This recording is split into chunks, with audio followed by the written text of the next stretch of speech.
Good morning, guys! May pasok ng mga bata.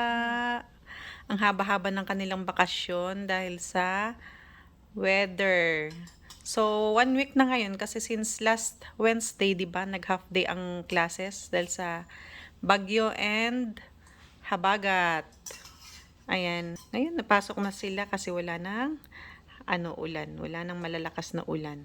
May konting paambon-ambon pa pero ambon na lang, wala nang malalakas na ulan. At ang kanyang breakfast ay siomai. Ayan, patapos na siyang kumain. Nakapag-hair braid na siya. And hatid siya sa school later. Gabi na, nakauwi na si baby namin. Siyempre, alam mo naman siya. po. Ayan. So, ayan, kumakain na naman yan siya. Kaninang umaga, yung pinakita ko is kumakain siya ng breakfast niya. Na ang ulam niya ay siomai. Pero ngayon, Yeah, tapos hindi namin kayo naisama sa paghatid sa kanya at saka sa pagsundo. Ngayon, gabi na, it's 6 p.m.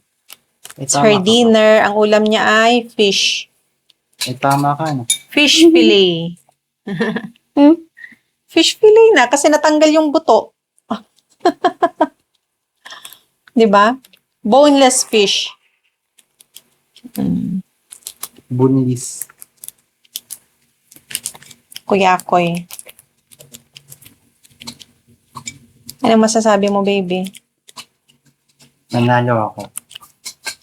hindi. Ako? Dahil sa maulan, meron na namang paparating na bagyo, malapit daw sa pero parang lilihis naman. Ako po nun. Ayan, May lilihis. pasok. And meron din pala siyang pagkain na seaweeds. Paborito niya yung seaweeds na yan eh. Hindi na. Oily. Ayan, favorite ulam. Kahit na rice and seaweeds lang, solved na siya. Basta maalat.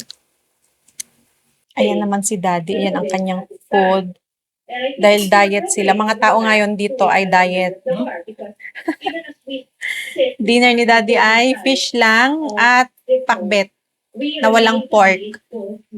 Si Kuya, fish and rice. Fish siomai.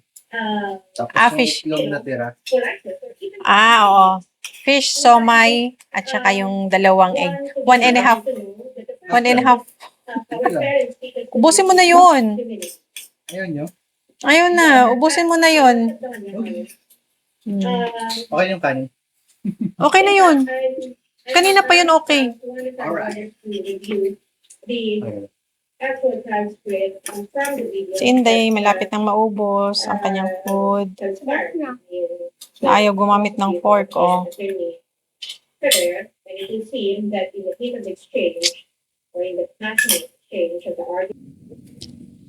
So yan lang po ang ating update for today's video.